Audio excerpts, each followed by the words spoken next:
मागं 7-8 महिन्यापूर्वी एक योजना चालू झाली, शिंदे साहेबांनी केलेली. 75 वर्षाच्या पुढं महिला पुरुषांना एसट्या फुकट. आणि ते एका महिन्यात बाया 10-10 वर्षांनी मोठ्या झाल्या. बुवा वय वाढून घेतले ना यांनी. नवरा म्हणे अगं तू मोठी कधी झाली? म्हणे एसटी फुकट झाली आणि मी मोठी झाली. आणि यांचा त्या लाल परीचा प्रवास सुरू झाला. ही परी त्या परीत बसून फुकट हिंडू लागली. बरोबर आहे ना? बरोबर आहे ना? आणि ते वय वाढून घेतल्यावर ते कार्डावरचं वय दिसेल, पण चेहऱ्यावरचं कसं वाढवणार? 65 आणि 75 चेहऱ्यावर कळत नाही का? मग ते कंडक्टर त्या कार्डाकडे पाहतो, त्या बाईकडे पाहतो आणि त्याच्यावर वजन टाकते. इकडं काय पाहिला? कार्टाकडे पाय ना. हा येडा आहे का अधिकारी देव? तू लय शहाणा लागून गेला. हा त्याच्यावर वजन टाकते महाराज. बरोबर. आणि यांचा तो फुकटचा प्रवास सुरू झाला. पण यांना काय माहीत आणखी एखादी योजना येणार आहे. लोकसभेच्या अगोदर आणखी एक योजना आली, लाडकी बहीण. आणि तिची वय मर्यादा 75 वरची कितीवर आणली? 65 वर केले कर्म झाले त्याचे भोगाले, उपदले मेले ऐसे किती. हरी हरी. जिचा हप्ता पडला तिच्या तोंडावर आनंद मावना. वय वाढून घेणारी तोंड जोडून घ्यायला लागली. कुठूनच दुर्बुंदी सुचली बुंदी. हा पण आमच्या गावातल्या शांताबाईनं दोन्ही योजनेचा लाभ घेतला. म्हणलं शांतामाय हप्ता पडला का 5वा? आला म्हणे महाराज. म्हणलं एसटी ती बी फुकट आहे म्हणे महाराज. म्हणलं 75 आणि 65 वय दोन्ही योजनेत कसं काय बसशील? तू काय देवा भाऊची मेवणी आहे का? नाही म्हणे बाबू 2 आधार कार्ड काढले, एका 65 केलं आणि एका 75 केलं. म्हणलं कुळी कन्या पुत्र होती जे 7वी त्याचा हरीख वाटे देवा विठाळा विठाळा.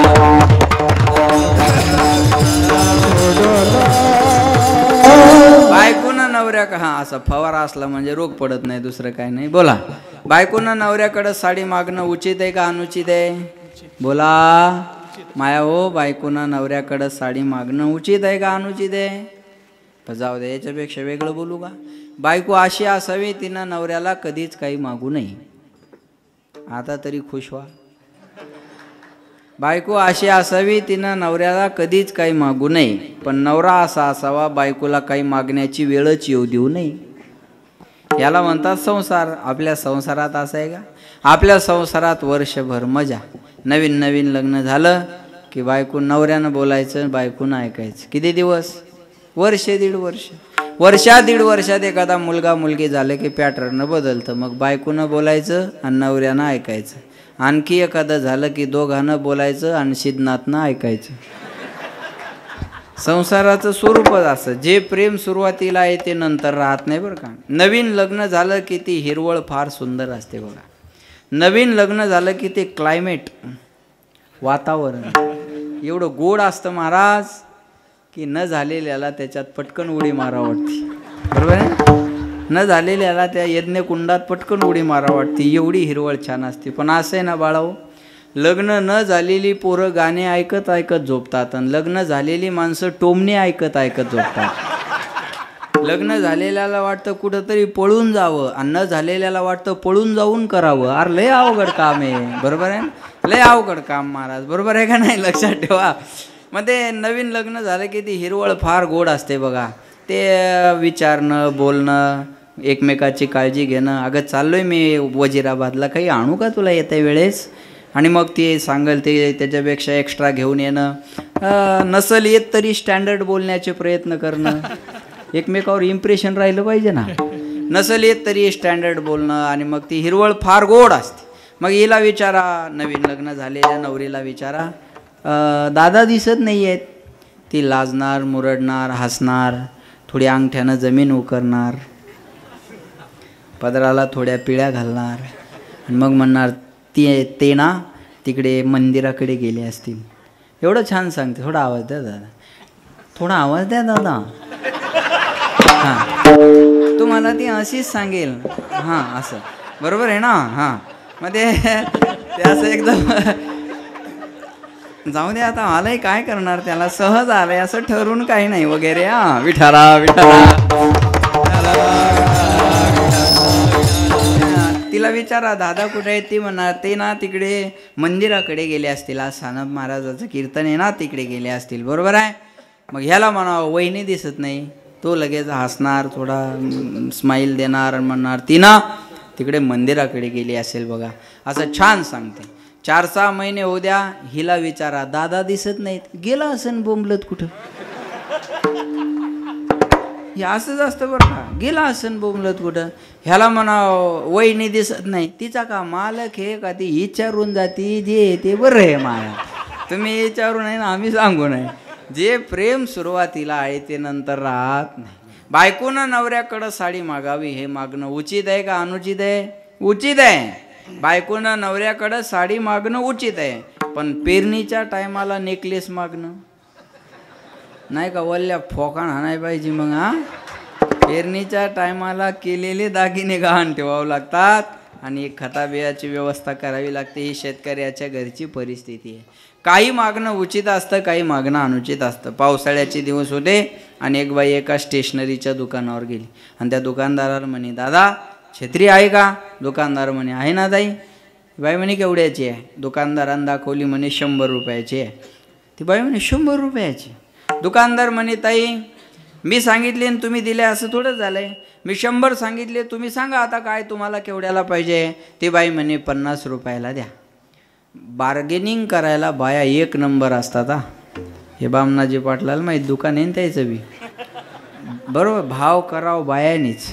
100ची वस्तू 50त मागण्याचं धाडस फक्त ह्या बिचाऱ्या करू शकतात, बरोबर आहे ना. यांनीच भाव करावा महाराज. बरं झालं तारखा घ्यायला बाया नाहीत, नाही तर महाराज डिझेलवर मेला असता. त्याला एखाद्या वेळ टायर इकून डिझेल टाकणं लागलं असतं. बरं झालं हे पाटलासारखे माणसं आहे म्हणून बरं आहे महाराज लोकांचं आहे, नाही तर ती म्हणली असती येतानी तर उतारायचे, तेलच लागत नाही तुम्हाला, बरोबर आहे. द्या भाव करायला, बरोबर. ती म्हणे 50 रुपयाला द्या. दुकानदार म्हणे ताई 100 रुपयाची छत्री 50 रुपयाला मागता, एवढी काही कमाई असते का? एक काम करा, आलेल्या भावात घेऊन जा, 80 रुपये द्या आणि घेऊन जा. ती म्हणे आता 40ला द्या. ती निम्यावरच यायची, आता 40ला द्या. दुकानदार म्हणे ताई सकाळी सकाळी आलात, माघारी लावणं बरोबर नाही, बोनीचं गिराईक आहे, नाट लागेल म्हणून आलेल्या भावात द्यायला तयार आहे. आता एक काम करा, मला तुम्हाला फक्त माघारी लावायचं नाही, मला नाही उरले तरी चालतील, मला थोडी झळ लागली तर चालेल. एक काम करा, आता तुमचे 40 राहू द्या, माझे 80 राहू द्या, 50 द्या आणि आता घेऊन जा. ती म्हणे आता 25ला द्या, लास्ट आणि बेस्ट असं म्हणतात बरं म्हाताऱ्या, लास्ट आणि बेस्ट लगे. हां बरोबर आहे, 25 रुपयाला द्या. दुकानदाराला राग आला, म्हणे ताई 25 रुपये पण कशाला देता, फुकटच घेऊन जाणार, मग 2 द्या म्हणे. आता हे मागणं उचित आहे का? नाही, हे अनुचित आहे. काही मागणं उचित असतं, काही मागणं अनुचित असतं. ऐका बरं का, देवाकडं जाऊन देव सोडून सर्व काही मागणं म्हणजे अनुचित मागणं, आणि देवाकडं जाऊन देवाला मागणं म्हणजे उचित मागणं. पुन्हा एकदा ऐका, देवाकडं जायचं, आता सिद्धनाथ स्वामीकडं, शिवानंद स्वामी महाराजांकडं जायचं आणि काय मागायचं? गाडी बंगला घोडे गाडी असं नाही. शिवानंद स्वामी महाराजाकडं जायचं आणि म्हणायचं स्वामीजी एकदा तरी माझ्या जीवनात मला पुन्हा तुमची भेट व्हावी, बस एवढंच द्या, बाकी मला काही नको, एवढंच द्या. शिवानंद स्वामी महाराजाकडे गेल्यानंतर मला देवाचं दर्शन व्हावं किंवा तुमचं दर्शन व्हावं हे मागा. बघा मागच्या वर्षी एकनाथ साहेब शिंदे महापूजा करत असताना एका गेवराईच्या जवळचं एक जोडफं पूजेला होता, मला आजही आठवत आहे. पूजेला एका गेवराईच्या जोडफ्याला मान मिळाला होता. 9 वारी साडी घातलेली त्या मायेसारखी म्हातारी होती, आजी होती, कपाळाला मोठं कुंकू लावलेलं होतं तुमच्यासारखंच बरं. आणि दोघंही पती पत्नीला तो बहुमान मिळाला. आणि बहुमान मिळाल्याच्या नंतर पूजा करून बाहेर आल्यावर मीडियावाल्यांनी त्यांना विचारलं किती वर्षे झाले वारी करता? सांगितलं 30-35 वर्षे झाले वारी करतोय. बर, पांडुरंगाच्या पूजेचा मान मिळाला आज एकादशीचा आषाढीचा, मुख्यमंत्र्याबरोबर कसं वाटतंय? त्या माईनं सांगितलं चांगलं वाटतंय, आज वारी सफल झाल्यासारखं वाटतंय, आम्हाला पूजेचा मान मिळाला. काय मागितलं मग पांडुरंगाला? त्या माईनं सहज उत्तर दिला, मला वाटतं ती शिकलेली नसावी पण सुशिक्षित असावी, सुसंस्कारित असावी. त्या माईला विचारलं काय मागितलं मग पांडुरंगाला? त्या माईनं सांगितलं आपण पांडुरंगाकडं मागावं एवढे आपण हुशार आहे का? आपण पांडुरंगाकडं मागावं एवढे आपण हुशार आहे का? त्याला कळतं आपल्याला काय द्यावं. अहो पण काहीतरी मागितलं असेल ना, काही मागितलं नाही. अहो काहीतरी मागितलं असेल, हे मीडियावालं माणसाला बोलतं करतात. काहीतरी मागितलं असेल ना, त्या मायनं सांगितलं हा मागितलं ना, बस काय मागावं त्या मायनं. तसे तुम्ही आता लक्ष देऊन ऐकताय ना, तसं मी पण तो व्हिडिओ लक्ष देऊनच ऐकत होतो. काय मागितलं असावं, नऊवारी साडी, डोक्याचा पदर आहे, कपाळाला मोठं कुंकू आहे, नाकात मोठी नथनी आहे, आणि ती नऊवारी साडीतली माय त्या मीडियावाल्याला म्हणे दादा मागितलं पांडुरंगाला, सांगू तुला. हो सांगा, तेच तर विचारतोय तुम्हाला, काय मागितलं पांडुरंगाला. काय नाही म्हटलं रे दादा, त्या पांडुरंगाला म्हणलं पांडुरंगा आजपर्यंत जसे पाय चांगले ठेवले तसे इथून पुढं चांगले राहू दे, म्हणजे तुझी वारी पायी करता येईल मला. बस जव हे सकळ सिद्ध आहे, हात चाला वया पाय, तव तू आपुले सोयीत पाय, तीर्थयात्रे जाय. बस ते दे मला, मला पाय तुझ्या वारीसाठी उपयोगाला यावे देवा, म्हणून माझे पाय तेवढे चांगले ठेव. याला म्हणायचं उचित मागणं.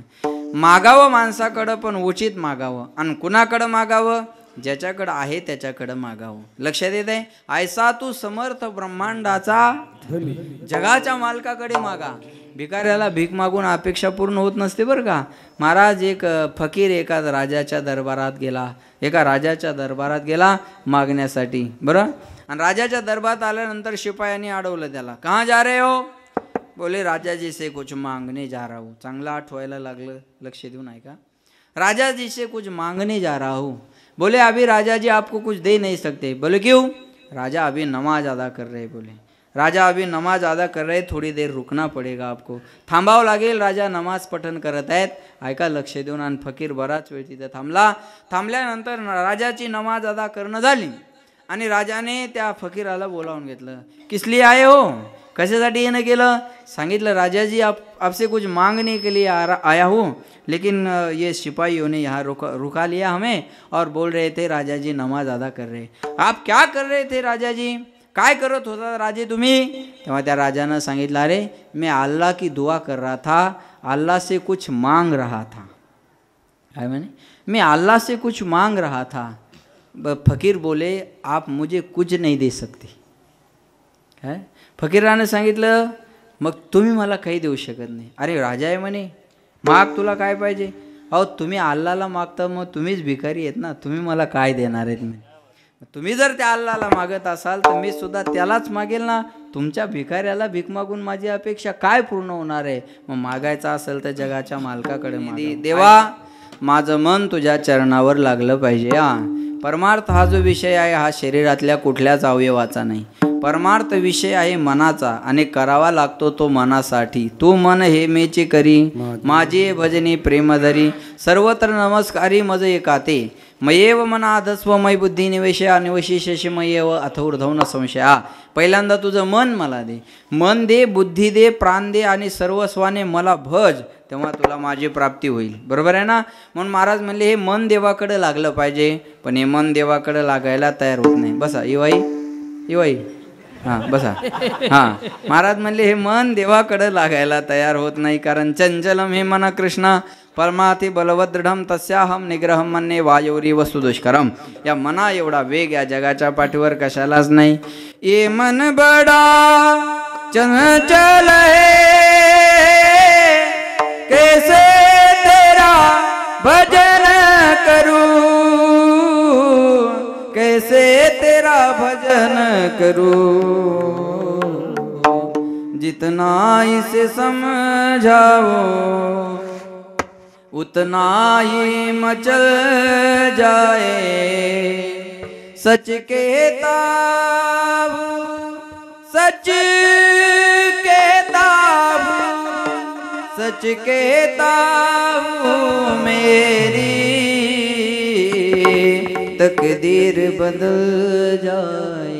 राधे तेरे चरणों की गर धूल जो मिल जाए. सच कहता हूँ, सच कहता हूँ, सच कहता हूँ, मेरी तकदीर बदल जाए. नजरों से गिराना ना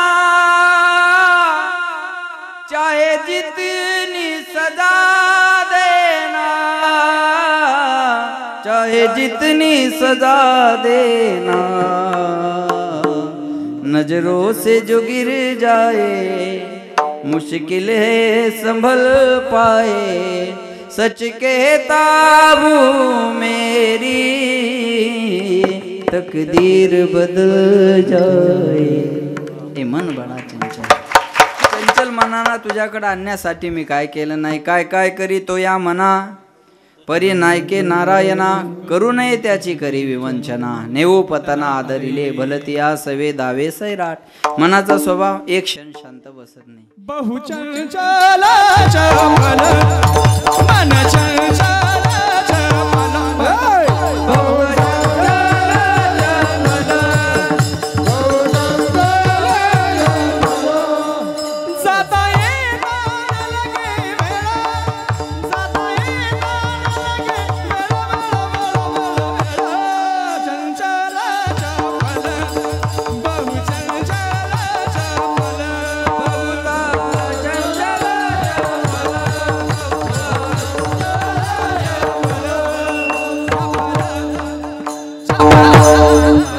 चंचल चपल, जाता येता न लगे वेळ. मनाला कुठं जायला आणि यायला वेळ लागत नाही. बघा आता या मॅटवर बसले तर त्याचे दोरे तरी काढल. मनाचा स्वभाव कसा आहे बघा, शेजाऱ्याला चिमटा तरी काढल. बरोबर आहे ना, लक्ष देऊन आहे का बरं का. महाराज म्हणले एक क्षण सुद्धा मन शांत राहत नाही. मनाचा स्वभाव असा आहे बघा, धरिताही परी आवरेना. माळ जपताना कुठं बी जातं आणि पाकिट मोजताना एकाग्र होतं. मनाचा स्वभाव आहे. महाराज म्हणले या मनाला तुझ्याकडे आणण्यासाठी मी प्रयत्न करतोय, पण मी हातबल झालो या मनापुढे. देवा, हे माझं मन माझ्या प्रयत्नानं तुझ्याकडे यायला तयार नाही. म्हणून लक्ष द्या, देवा माझे मन लागू. ही सामान्याची तक्रार नाही बरं का, ही साधू संताची तक्रार आहे. साधू संतांनी या मनापुढं तक्रार देवापुढं तक्रार या मनाची केलेली आहे की देवा, माझं मन तुझ्या चरणावर लागलं पाहिजे. देवा माझे मन लागू तुझे चरणी, संसार व्यसने पडोने दे. याला संसाराच्या व्यसनात गुंतू देऊ नको. महाराज म्हणले हे बघा, माणूस संसारात असावा, संसार माणसात नसावा. माणूस घरात असावा, घर माणसात नसावा. हे 7 दिवस तरी निदान आपण याच्या बाहेर पडलं पाहिजे का नाही. हा संसारी असावे असोनी नसावे, भजन करावे वेळोवेळा. हे व्यसन लागलं नाही पाहिजे. कोणत्याही गोष्टीचं व्यसन लागलं ना महाराज की ते अधोगतीला नेत असतात. व्यसन लागलं नाही पाहिजे. म्हणून संसार व्यसनी पडोने दे. संसाराचं व्यसन पडलं नाही पाहिजे. हे बघा, माणूस संसारात असला पाहिजे, पण माणसाला थोड्या वेळ त्याला अलिप्त होता आलं पाहिजे. मी उदाहरण सांगतो म्हणजे कळेल तुम्हाला. लक्ष द्या माझ्याकडे. व्यसन वाईट असतं. व्यसन किती वाईट असतं लक्ष देऊन आहे का. गौतम बुद्धांचे 2 शिष्य मधुकरी आणण्यासाठी निघाले. आश्रमातून मधुकरी आणायला निघाले, पण त्याला नदी ओलांडून पैल तीराला जावं लागायचं. नदीच्या पलीकड गाव होतं आणि नदीतून त्यांना पैल तीराला वाट काढून जावं लागायचं. पण झालं असं होतं, लक्ष दिलं तर कळेल. नदी जवळून जात असताना एक बाई त्या नदीमध्ये पडली आणि बाई नदीमध्ये पडल्यानंतर ती बाई ओरडायला लागली, वाचवा वाचवा वाचवा वाचवा म्हणून ओरडायला लागली. एकाने विचार केला हिला वाचवलं पाहिजे, पण त्याला आठवण आली गुरुजीच्या शब्दाची. अरे, गुरुजीनं सांगितलं परस्त्रीपासून माणसाने 4 हात लांब राहावं. कळतं अशा भाषेत सांगतो, परस्त्रीपासून माणसानं 4 हात लांब राहावं. आता इथं हे डोकं लावून फायदा नव्हता, पण त्याच्या डोक्यात ते आलं आणि तो तसाच चालता झाला पुढे. पण दुसरा होता, त्यानं तो विचार न करता त्या पाण्यात उडी मारली आणि त्या बाईला आपल्या खांद्यावर घेतलं आणि पाण्याच्या वर काढलं आणि दोघं मधुकरीला गेले. मधुकरी घेतली आणि मधुकरी घेऊन आश्रमात आले. ज्यानं बाई पाण्याच्या वर काढून ठेवली त्याच्या डोक्यात काही नाही, पण ज्यानं ते विचार करत बसला त्याचं मन बघा, अरे यानं गुरुजीच्या मनाविरोधात काम केलं. गुरुजीनं तर सांगितलं बाईपासून 4 हात लांब राहायचं, यानं तर ओल्या कपड्यातल्या बाईला अंगावर घेऊन नदीच्या वर काढून ठेवलं. आला आश्रमामध्ये गुरुजीकडे तक्रार केली. गौतम बुद्धांना सांगितलं, गुरुजी यानं आपल्या आश्रमाच्या नियमाविरोधात वर्तन केलेलं आहे. म्हणे काय, तुम्ही सांगितलं होतं ना की परस्त्रीपासून माणसानं 4 हात लांब राहायचं. आपण मधुकरीला जाता जाता नदीत पडलेल्या बाईला यानं खांद्यावर घेतलं आणि खांद्यावर घेऊन नदीच्या वर काढून ठेवलं. गौतम बुद्धानं सांगितलं, त्यानं नदीवरच सोडली, तू आश्रमापर्यंत कशाला घेऊन आलास. कळलं माझं बोल. हे आहे व्यसन. कळलं माझं बोल. याला म्हणतात व्यसन. बास 24 तास 22 तास ज्या आपण विषयाच्या गप्पा मारत राहतो ना, कधीतरी याच्या बाहेर पडलं पाहिजे. हे व्यसन आहे. कीर्तनात बसलं तरी त्याच गप्पा असतील तर हे व्यसन आहे. महाराज म्हणले याच्यातून या संसाराच्या व्यसनात मला गुंतू देऊ नको. आणि संसारी माणूस जाईल तिथं संसारच करतो. हा एखादा संसारी परमार्थात आला तर परमार्थाचा उत्तम संसार करू शकतो. लक्षात आलं? एखादा संसारी जर परमार्थात असला तर तो परमार्थाचा सुद्धा उत्तम संसार करू शकतो. मी उदाहरण सांगतो तुम्हाला, फार लक्ष देऊन ऐका. पुन्हा एकदा सांगतो, शिवानंद स्वामीच्या कृपेनं चांगला आठवायला लागला आज मला. नाही तर माझी आज कीर्तन करण्याची मानसिकता नव्हती. मी बामनाजी पाटलाला दोघा तिघांना बोललो, विठाला विठाला. आल्यावर आमचे खाडे पाटील म्हणले, महाराज तुमचा चेहरा आज पडलेला दिसायला लागला, काय प्रवास जास्त झाला का? नाही हो म्हणलं, गावापासून इथपर्यंत आलो. पण झालं असं, मी आता 22 तारखेला आमच्या गावापासून 10 किलोमीटर रिसोडला राहायला गेलो. आणि राहायला गेल्याच्या नंतर गावकऱ्यांचं एवढं प्रेम आहे माझ्यावर. मी नेहमी बोलत आलो की तुम्ही लोक जपता मला नवल नाही, माझं गाव मला फुलासाखतं जपतं याच्यात नवल आहे. आणि आज सगळा बंगला पोरांनी माणसांनी भरला आणि सांगितलं, महाराज जोपर्यंत तुम्ही गावात राहायला येणार नाही तोपर्यंत आम्ही पाणीही पिणार नाही आणि चहाही घेणार नाही. आणि दिवसभर पोरं आज माणसं तिथं बसलेली होती आणि त्यांच्या चेहऱ्यातले अश्रू आणि ते मला काही जमलं नाही बघा. दुविधा झाली माझी मनस्थिती की मी आता काय करू, आहे का नाही? लक्षात ठेवा. आणि हे कदाचित मी भाग्यवान महाराज असावा या महाराष्ट्रातला की माझ्या पदरात हे प्रेम आहे गावकऱ्यांचं. नाही तर म्हणतात जिथं पिकतं तिथं विकत नसतं, पण माझ्या बाबतीत उलटं आहे महाराज. माझं गाव मला फुलासारखं जपतं, हे अनेकदा प्रचितीला आलं. आणि आज तर त्या प्रेमाची हद्द झाली, आज त्या प्रेमाची हद्द झाली. पोरांनी सांगितलं, जे माणूस तुमचं नाव काढेल त्याच्या डोळ्यात अश्रू आहे म्हणे महाराज. मग बघा, तुम्हाला तुमचा बंगला पाहिजे का आमचं प्रेम पाहिजे? म्हणलं मला थोडा वेळ द्या रे दादा. एवढा निर्णय घेणं सहजासहजी सोपं असतं का? आता बोला. लक्षात ठेवा. म्हणून चला, मला तिकडं जायचं नाही, मला पुन्हा ते बोलणं होणार नाही. म्हणून मी जाता जात एवढंच सांगणार आहे की आठवायला लागलं चांगलं. माणूस जाईल तिथं संसार उभा करतो दादा, जाईल तिथं संसार उभा करतो. उदाहरण सांगतो ऐका. एक मुलाबाळाला, लेकरा बाळाला वैतागलं, लेकरा बाळाला वैतागलं आणि म्हणले आता व्यसन कसं असतं बघा. या लेकरा बाळाला वैतागलं ना, आता म्हणे आता या नांदेड जिल्ह्यात आपल्याला राहायचं नाही, जाऊ मस्त तिकडं पुण्याकडं, आळंदीकडं कुठंतरी राहू म्हणे. आणि लेकरा बाळाला सोडून दिलं आणि लांब पुण्याकडे पुणे जिल्ह्यामध्ये एका जंगलात जाऊन भजन करत बसला बघा. ऐका, लक्ष देऊ ना. जंगलामध्ये भजन करत बसला. लेकरं बाळं सोडून आला आणि जंगलात जाऊन दुसऱ्या जिल्ह्यात भजन करत बसला. पण काही जनावरं चारणारी पोरं आली आणि त्यांनी त्याला पाहिलं की पोरानं लगेच गावात जाऊन बातमी सांगितली, म्हणे कोणीतरी आपल्या गावात एक वनात महाराज आला आणि झाडाखाली भजन करत बसायला लागला. आपल्या लोकायला सांगायची उशीर, लगेच दर्शनाला गर्दी सुरू झाली. आता गर्दी झाली की 4 शहाणे माणसं त्याच्यातले पुढं आली. गर्दीचा फायदा काही माणसं मस्त घेतात बरं. 4 शहाणी माणसं पुढं आली म्हणे, महाराज तुम्ही या झाडाखाली बसून भजन करता, पण तोंडावरच पावसाळा आला. तोंडावर पावसाळा आला आणि इथं पाऊस जर सुरू झाला तर तुम्ही भजन कसं करणार? तुमच्या भजनात व्यत्यय येईल ना. मग एक काम केलं तर चालेल का? म्हणले काय? तुम्हाला एखादी झोपडी बांधून दिली तर जमल का? आहे का बघा, महाराजावर वजन राहावं, गर्दीवर इम्प्रेशन पडावं, हे काही माणसाला चांगलं जपता. म्हणले तुम्हाला झोपडी बांधून दिली तर जमल का? 4 शहाण्या माणसाने त्याला झोपडी बांधून दिली. आता बघा, हा झोपडीत राहायला लागला आणि आपल्या लंगोटी त्यानं वाळू घातली. लंगोटी वाळू घातली. झालं असं, जिथं माणसं राहतात तिथं उंदरं येतात आणि त्या झोपडीत झाली उंदरं. आणि त्या उंदराने नेमका कार्यक्रम केला, ह्या महाराजाची लंगोटी करत आणली. लंगोटी करत आणल्यानंतर त्यांच्या 4 माणसाला बोलावून घेतलं. म्हणे, अहो चांगलं झाडाखाली भजन करत होतो, तुम्ही हे झोपडी बांधून दिली म्हणे. ते लोक म्हणले, मग झालं काय? अहो म्हणे उंदरं झाले नाही याच्यात. अहो म्हणले उंदराला राहू द्या, तुम्ही राहा, ताण का घेता? अहो राहण्याबद्दल काय नाही हो म्हणे, पण त्यांनी माझी लंगोटी करता आणली, याचं काय करायचं सांगा.